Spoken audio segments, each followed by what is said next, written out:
നന്ദീശനെ പൂജിക്കണം. എന്തിന്? കൃഷി നന്നാകാൻ വേണ്ടി നന്ദികേശ പൂജ ചെയ്യണം. കാളയെ പൂജിച്ചാൽ എങ്ങനെ വിളവ് വർദ്ധിക്കുമെന്ന സംശയം സ്വാഭാവികമായും ഉണ്ടാകും. വിളഭൂമിയിൽ അധ്വാനിക്കുന്നതിന് പകരം പൂജ നടത്തിയാൽ മന്ത്രം മതിയോ എന്ന് ചോദിക്കുന്നവരും കാണാം. കാരണം എല്ലുമുറിയെ പണി ചെയ്താൽ പല്ലുമുറിയെ തിന്നാമെന്ന് കേട്ട് വളർന്നവരാണല്ലോ കർഷകർ ഏറെയും. കാളയെ ധർമ്മത്തിൻ്റെ പ്രതീകമായി സങ്കല്പിക്കാൻ കാരണം തന്നെ അതിൻ്റെ അധ്വാനമാണ്. നെല്ല് വിളഞ്ഞാൽ കൊയ്ത് സത്തായ നെല്ല് കൃഷിക്കാരൻ എടുക്കുന്നു. കാളയ്ക്ക് ആഹാരമായി നൽകുന്നതോ നെല്ലിൻ്റെ ചണ്ടിയായ വൈക്കോലും.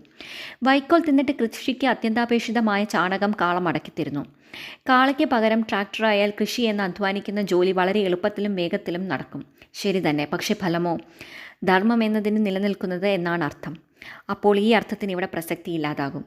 ഉഴുതുമണിക്കുന്ന ട്രാക്ടർ ചാണകവും മൂത്രവും തരുന്നില്ലെന്ന് മാത്രമല്ല, ക്രമേണ പാടത്തെ ഊഷരഭൂമിയാക്കി മാറ്റുകയും ചെയ്യുന്നു.